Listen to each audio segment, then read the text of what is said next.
Hi guys, welcome to episode 6 of ABCOC TV. Today we are here with Eric and Alex from Extreme DJ Service. Hey, thanks for having us. We are super excited. We have champagne because we're interviewing DJs, so it's a must. And we are so excited to have them here today in studio. Thank you guys for coming. Thank you for having us. Yes. So Eric, Yes. we know that you are the owner of Extreme DJ Services. Can you tell us a little bit about how you got your company started? Yeah, well, this year we are celebrating 20 years in the business. So I started this when I was in my late teens, and now we keep on growing, and now we are a full service entertainment company providing photo booths, lighting, videography services as well. So it's really grown. So it's not just DJ MCs, we're trying to broaden the scope a little bit.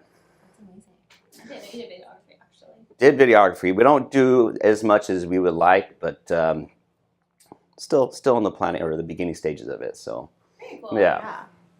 So Alex, Yes. how did you come on board? Well, I actually got to know him because he DJ'd my wedding 12 years ago. I hired him. Yeah. Did you like me? Of course, I gave him a good review. How did you find his company? You know what's funny? Because I saw him driving off the 57 and he had a trailer and it said Extreme DJ on it. And I said, okay, let me look him up. Okay. And that's It's how all I about found him. branding. I wasn't familiar with anyone out here because I had just moved from New Jersey a couple of years before. So he DJ'd my wedding, and then a couple of years later, With Wendy Dahl. yeah, that's right. Yeah. Yeah, I hit him up looking for see if he needed DJs, and that was 10 years ago. Yeah, and now going on 3 years now. I think I took on a management role with the company, so help run the business, sales manager for San Diego market. But I also still do events, so I do about 70 a year. So. Wow, you guys are busy. Yeah, we try to personally keep it around 70 or 80 weddings a year to keep the wives happy. But Exactly. now we're at a team of about 16 DJs. So Right. last year was the largest year to date. Did close to 500 events, but 90% of them are weddings. But it's going really well. That's Yeah. incredible. Yeah, Very cool. Congratulations. thank you. What would you say is like your number one thing that you look for in somebody that's getting trained to be a new DJ? Personality is huge, experience, but it's kind of a twofold. Right now, we're in a really good position within the company that I think our newest DJ has been DJing for 5 years, with us for 2. So we're waiting for a little bit more volume until we hire on the next guy. But right now, our team is pretty solid, so we're happy with what we got. Yeah, and like what Eric was saying, really personality is huge. Because anyone can DJ nowadays, push a button. But from the technical standpoint, but the personality, being able to be versatile and work well with the rest of the vendor team and your clients, and there's a lot more to it than just picking songs and playing music. Yep. That kind of brings us to our next question. So the market obviously is pretty saturated, especially in Southern California. So what do you think makes Extreme DJ stand out and kind of so popular amongst brides and planners? Oh, look at us. Why do I ask? I think a big It's the socks. It's the socks. Gotta make sure you I got don't the sock know if we game can going see on. these on camera, but these are amazing. So much personality. I think it's the socks. We are really trying to portray a certain look, but I like to use the phrase elegant but fun. I want to portray a certain image of class, but we want to have fun, make sure that the guests as well as the couple are looking to just celebrate. So I think, to answer that question, we're in a good position now because of our reputation, and we've really put a large focus on our online reputation. But for the longest time, a lot of our business was referrals. Actual happy clients that said, hey, you have to choose Alex, you have to choose so-and-so. And that's the business we almost preferred, even referrals from industry professionals and leaders like yourselves, because those clients go into their wedding date having complete trust in not only us, but the vendor team, and it makes for just a seamless and fun process. But if we're having to sell new clients, they want that added assurance of who they're doing business with. But when it's referrals, you almost don't have to do that. Right. Yeah. Yeah. Definitely. Yeah, I think as planners, the best thing about our clients is when they just trust and like let Yeah. us do our thing, and Yeah. that's when the So much magic easier. happens. And the sales process on our end is much easier when it comes from referrals like you. They just go, we want a book. Yeah. Done. Exactly. I love it. You know, it's funny though. You mentioned saturated market. I mean, Orange County is like one of the biggest wedding markets in the country, Yeah. and there's so many DJ companies out there, and you know, we're one of the larger ones, you know, out of a few here in SoCal, but we're still not stepping on each other's toes. There's so much business. I mean, every year, hundreds of people are getting married just here alone in this area. It's crazy.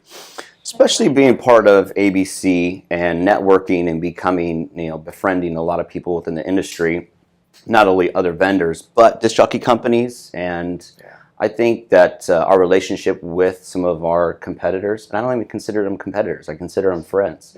And it's just nice having that relationship with the Southern California wedding industry, because like Alex says, we don't have to step on each other's toes. There's business for everybody out there. I feel like with DJs in particular, they'll have like a certain style or like a personality trait that usually attracts a couple. Sure. Like as individuals, what would you say you describe yourselves as when you're talking to couples? Like what is your selling point for yourself and what is your selling point for yourself? Sure. That's a great question. For me, honestly, it comes down to building that relationship with them. I love it when I get to sit down with a potential client rather than just email or phone call. Yeah, it's a little more work, but I get to know about them. We get to build a relationship and get that rapport going, and then they see I'm not some kind of weirdo or something, and I'm fun to hang out with or talk to or whatever, and then we're on the same page, and they really enjoy that. That this person's cool, and you guys experience that too. You build friendships with a lot of your clients, and that's important to them. They want to know that they can trust you, that you have the experience and the knowledge to be able to get it done.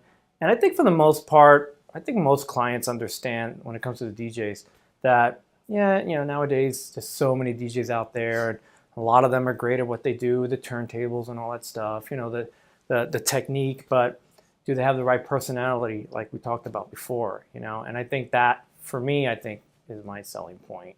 I get to build a relationship with them and just have fun with it, and show them that it's a lot of fun. And at the same time, I have that experience and knowledge to help guide them along the whole process. Yeah, I think what's most important is, again, finding out what the bride and groom are envisioning and then facilitating the day of. There's a lot of different ways that we can structure the evening to create different dynamics, but a lot of times we have to alter our approach to fit the couple. Whether or not they need a lot of interaction, whether or not they're just looking for someone to make the major announcements and not take a huge focal point in their wedding. And we learn that throughout the planning process. So being flexible, I think, is huge. But as an MC, as a wedding DJ, I think our job is to put the focus on the couple, not necessarily ourselves a lot of the time, and it's finding that happy medium.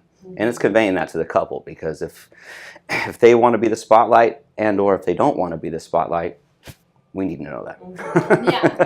Yeah. So I get asked a lot, you don't have a wedding tomorrow. Like, what are you doing during the week? So there's a misconception if you don't have a wedding, you might not have work during the week. So I want to ask you, what is your typical work day like? So, well, for me, I usually get up around noon. My daughter's Xbox still one. Yeah, my daughter's home from school, so we'll play Xbox for a couple hours. Oh my god! Order pizza, maybe. Amazing. Sounds like a Yeah. rough life. In all seriousness, I spend a lot of time on the phone and on email. Sending quotes out, responding to leads, touching base with the 15 other DJs we have about their upcoming events, or preparing for an upcoming event for that week. But it's surprising. Like you said, I don't think a lot of people realize how much back end stuff there is, back office stuff, a lot of time on email and phone. Yeah, I'm sure you are too. I mean, I think all of us really in this industry, just like any industry, we have the day of the work, the day of the job, but then the rest of the week it's running the business, and Yeah, I think it's really important to find balance with responding to potential leads, following up with those who have contacted you and have kind of put planning aside. But also a big portion of it is prepping for the people that have already booked your services and the planning portion of it. So, and then obviously having to perfect our craft, even though we're, DJing often every single weekend, it's super important just to kind of get behind the equipment every once in a while and have fun with it. And unless you have a passion doing what you're doing, it just becomes a job. Yeah. And I guess we have a fun profession where we get to deal with music all day, but perfecting our craft is a big part of it too. So a lot of the time with these weddings, I'm seeing the DJ lugging around the equipment or like having really crazy spots just in locations in general. What would you say is like the hardest part or most challenging part about your job? Yeah, for us really, there aren't too many challenges, oddly enough. The job on the day of is fun. We have a great relationship with a lot of the vendors we work with, and it's just a great time. But the setup for me is the biggest challenge. Yeah. We need some roadies. Yeah, I keep saying I need some roadies. Yeah. Because by the time his back is gonna like get broken or something. Well, it's not even that. I mean, honestly, The like wagons, depending you on have the right equipment to carry the yeah, equipment. well, it's depending on the venue, if it's or the time of year, like these summer weddings, outdoor events. You're setting up at 2 p.m. in the sun.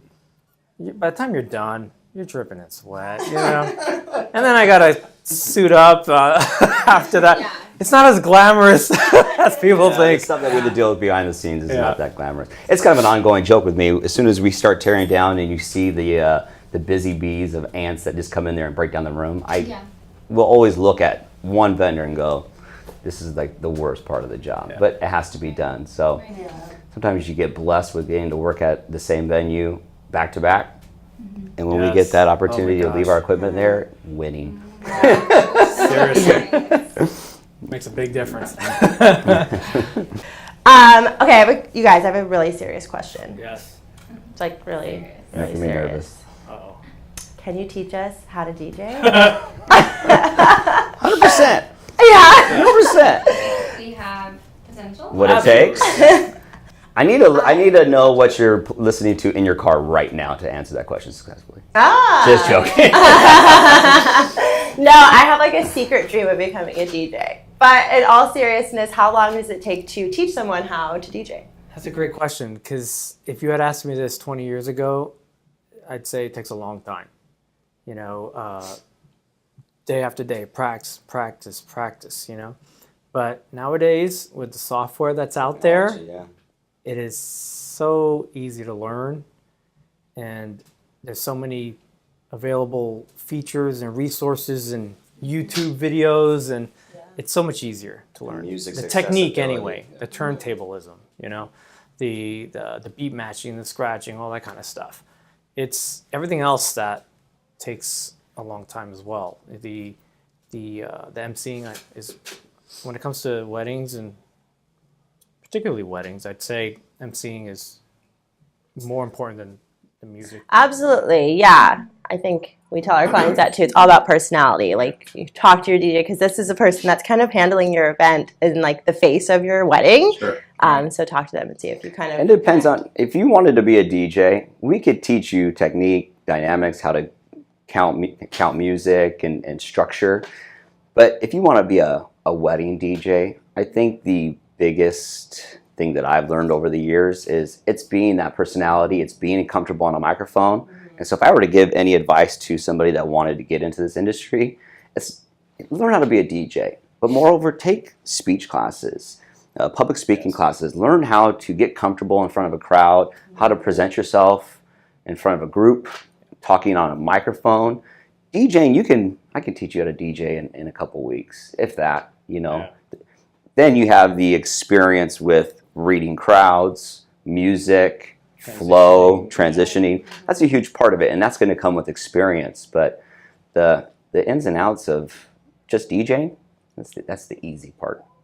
I always say a good DJ is one that's versatile. At least when it comes to the music, any DJ can, like I mentioned before, they can DJ, they can mix and beat match and all that. But And we all come prepared, you know, with a particular set or a couple of mixes we want to try out on the night of, and we'll have a play set in mind. But if that play set isn't working, if that set isn't working on the night of, you have to be able to change that quickly. Adaptable. Yes. Yeah. So being able to adapt to change, being flexible and versatile when it comes to genres of music. And I see this a lot with the younger DJs who are starting off. You know, they have a particular genre that they're comfortable in, whether it be hip hop or EDM or whatever it is. And they have a really hard time deviating from that genre to entertain all different types of guests that you're going to see at a corporate event or a wedding. You know, not your typical crowd that you're going to see at your club that you DJ every week. Yeah. So I always say good DJ is one that's versatile when it comes to the music. Yeah, having knowledge of music, sure. So I guess the big question is, if you weren't doing this full time, what would you be doing? If you could do anything. Goodness. That's a hard one. You go first. You know, the fact that I started this company when I was in late teens, and by the time I graduated from college, at that point this business was in fifth gear, and it just kept on growing. So I found myself, rather than going into the corporate world, I had a family-run business. Being a sole proprietor was just always something that I valued. If I wanted to really answer that question and think about hobbies that I enjoy, it's finding something that you enjoy doing and then not considering it work. Some of my hobbies that I love doing is boating, so I'd like to consider myself into the boating industry, but the Lord knows I don't like getting dirty and I don't like grease on my hands, so I probably wouldn't. I'm probably not, but just being a sole proprietor in general, there's a lot of advantages for me, and I find it very rewarding. Me? If I wasn't DJing, I'd probably be an international man of mystery. Oh my god! You know, like Austin Powers, you know. Oh my goodness, Joe. What is the question? Mystery. What mystery? Austin Powers. I'm like so bad at movies. Like, don't ever trust me to know movie reference. What would you say are your outside, what are you passionate about other than DJing? Like, what are your hobbies? I love to read. Yeah, I love cars. I don't think I have it. I don't think it's in me to be a race car driver, but that would have been awesome. Yeah, you and I'm a huge Formula One fan, so that, and honestly, spending time with my family is huge. So, yeah. But yeah, you know, before I started doing this full time, and before I met my wife and had a family and everything, I in all seriousness, I wanted to go into the military or law enforcement and become like a Jason Bourne kind of. But that didn't happen. So here I am DJing. Everything happens for a reason. Very cool. That's awesome. You guys are doing a great job of it. So I think you're where you need to be. Thank you. I enjoy it very We much. always appreciate seeing you guys supporting ABC, and it's always fun, like you said, just building friendships at these events. Because that's really what it is in this industry. You don't recommend people that you like, you recommend your friends. Mm-hmm. You know? that's right. It's so much easier and trust. Like, it's nice to be able to trust people and be able to know that you'll not only be working but having a good time with your friends when you go to work. And that's really, I mean, that's the biggest thing. And I find ourselves working with what we say and deem as this A team of vendors. And obviously that group is going to change. But when you have 3, 4, 5 wedding professionals that you love working with, it's not work. And you go there and you have fun. And even though the guests are having fun, behind the scenes, we as vendors have a great time. Yeah. And it's sure. huge. Yeah. Thank you guys so much for coming today. It was so much for fun. having us. Cheers, Cheers. So there you have it, our interview with Extreme DJ Service with Eric and Alex. We hope to see you at our next meeting, August 14th at La Ventura in San Clemente. And make sure to follow us on ABC Orange County on Instagram, and like and subscribe this video if you would like to see more. We make new videos every single month, and we hope to see you back here soon. Bye! Bye!